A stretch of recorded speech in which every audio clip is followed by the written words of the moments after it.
السلام علیکم خواتین و حضرات، میں ہوں ڈاکٹر نذیر صدیقی اور آپ دیکھ رہے ہیں میرا یوٹیوب چینل۔ بھارت آج جس صورتحال سے دوچار ہے یہ اس کے وہم و گمان بھی نہیں تھی۔ دراصل جب سے مودی حکومت میں آئے ہیں اور انہوں نے بی جے پی کی پالیسیوں کو اور آر ایس ایس کی پالیسیوں کو پورے بھارت میں نافذ کیا ہے، اور ہندوؤں کے علاوہ یعنی ہندو بھی وہ جو برہمن نسل سے تعلق رکھتے ہیں، اچھوتوں کو بھی باقی اقلیتوں کی طرح جس طرح کنارے لگایا گیا ہے، جس طرح مین سٹریم سے دور کیا جا رہا ہے، جس طرح امور مملکت سے علیحدہ کیا جا رہا ہے، اس کے نتیجے میں پورا معاشرہ تقسیم ہو کر رہ گیا ہے۔ گنتی کے چند خاندان ہیں جو پورے ملک کے وسائل پر قابض ہیں، ملٹی نیشنل کمپنیاں، وہ ملک کو لوٹ کھسوٹ میں مصروف ہیں، اور ان کی جو سرپرستی ہے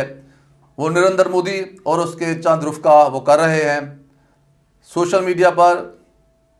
الیکٹرانک میڈیا پر، پرنٹ میڈیا پر بازور طاقت گولی کے ذریعے قبضہ کر لیا گیا ہے، جمہوریت کو دفنا دیا گیا ہے۔ آمریت اس وقت پورے بھارت پر نافذ ہے، اور کسی بھی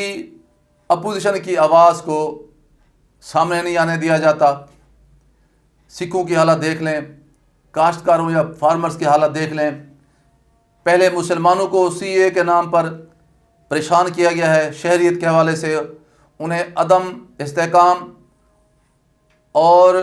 عدم تحفظ کا شکار کیا گیا ہے۔ کئی مہینے وہ احتجاج کرتے رہے ہیں، پھر پورے دلی میں فسادات کے ذریعے جو حشر مسلمانوں کو کیا گیا ہے وہ بھی سب لوگوں کے پوری دنیا کے سامنے ہے۔ کشمیر میں کیا ہو رہا ہے جو بھارت کے قبضے میں ہے، وہاں انسانی حقوق کی صورتحال بھی انتہائی پست ہے، لوگوں کے نقل و حرکت بند ہے، انفارمیشنز لوگوں کی بند ہیں، انٹرنیٹ کی سروسز بند ہیں، بے گناہ مسلمانوں کو، بے گناہ کشمیریوں کو پکڑ دھکڑ کر جیلوں میں بند کر دیا جاتا ہے، اور جب میں مرضی آتی ہے پولیس انکاؤنٹر میں مار دیا جاتا ہے، شہید کیا دیا جاتا ہے۔ اور اب کسانوں کی باری ہے۔ 2 کروڑ سے زیادہ سکھ فارمرز کسان ہریانہ میں اور پنجاب میں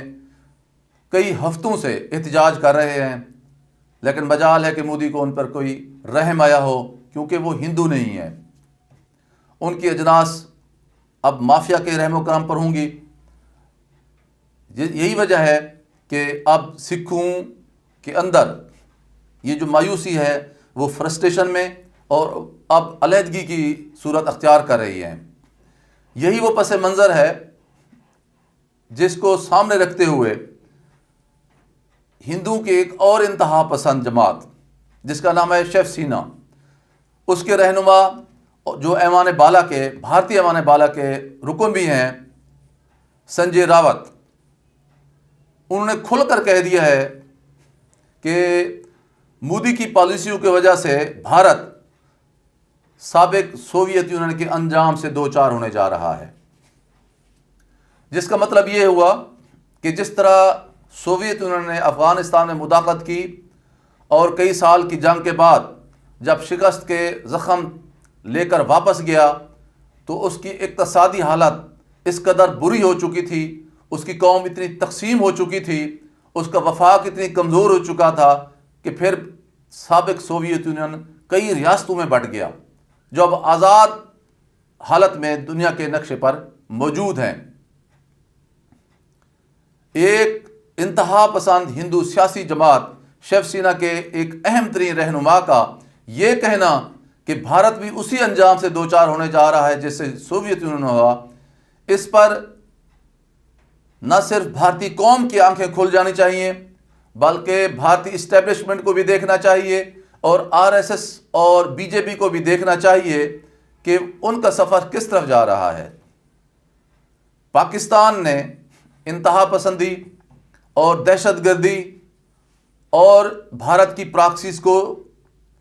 برداشت بھی کیا ہے، مقابلہ بھی کیا ہے اور اسے نپٹا بھی ہے، اور 20 سال تک ہم نے اس لعنت سے مقابلہ کیا ہے اور بالآخر اسے شکست سے دوچار کیا ہے۔ یہ انتہا پسندی کسی بھی ملک کو باقی نہیں رہنے دیتی، بھارت نے اپنی پراکسیز کے ذریعے پاکستان میں جو ایک کھیل رچایا، آج وہ خود اسی انجام سے دوچار ہے۔ بھارت میں برہمن اقلیت میں ہیں، دیگر قومیں، دیگر مذاہب کے لوگ، دیگر اقلیتیں ہیں وہ میجارٹی میں ہیں، لیکن اس کے باوجود برہمنوں نے پورے بھارت کو اپنے قبضے میں لے رکھا ہے، ان کے وسائل پہ تسلط جما رکھا ہے۔ یہی وجہ ہے کہ بھارت آہستہ آہستہ آہستہ تقسیم کی طرف جا رہا ہے، اور اب یہ تجزیے اور تب سے جو دنیا کرتی تھی، پاکستان کرتا تھا،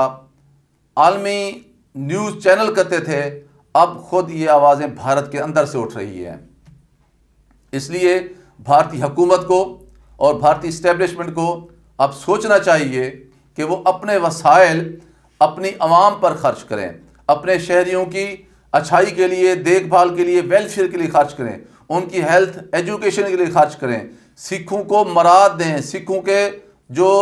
ایک مطالبات ہیں ان پر کان دھرے،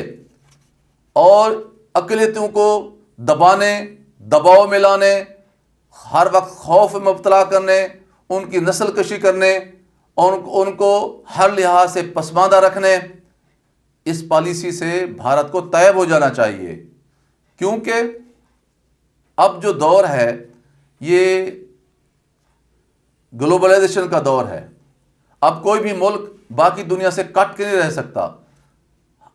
ہر ایک فرد پوری دنیا کے حالات سے اپنے موبائل کے ذریعے، سوشل میڈیا کے ذریعے 1 منٹ میں آگاہ ہو جاتا ہے۔ تو اس ترقی یافتہ دور میں جب ایک فلو آف انفارمیشن چل رہا ہے، دنیا بھر کی خبریں دنیا کے کونے کونے میں پل جھپکتے ہی پہنچ جاتی ہیں، تو دنیا میں بڑی آگاہی آ چکی ہے۔ اس لیے بھارتی حکام کو اندھیرے میں رہنے کی بجائے یہ سوچنا چاہیے کہ آج شیو سینا کے رہنما جو کہہ رہے ہیں کہ بھارت تقسیم ہونے جا رہا ہے، تو یہ ایک بڑی کڑوی حقیقت ہے۔ واقعی بھارت کا انجام یہی ہونے والا ہے۔ رہی سی کسر چین پوری کرنے جا رہا ہے، کیونکہ چین نے اس کی چکن نیک کو دبوچ رکھا ہے، اور وقت گزرنے کے ساتھ ساتھ بہت ساری بھارت کی 6-7 ریاستیں عنقریب ٹوٹنے والی ہیں،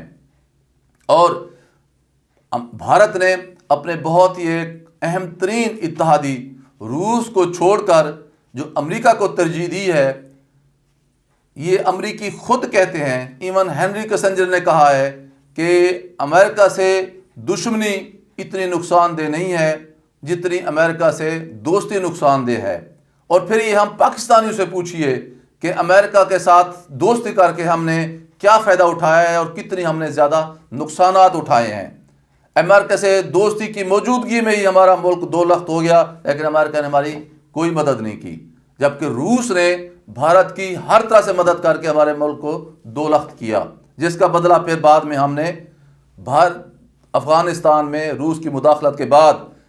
ہم نے روس کی تقسیم کی صورت میں چکا دیا۔ لیکن بہرحال وقت کے ساتھ ساتھ بھارت نے جس راستے کا انتخاب کیا ہے،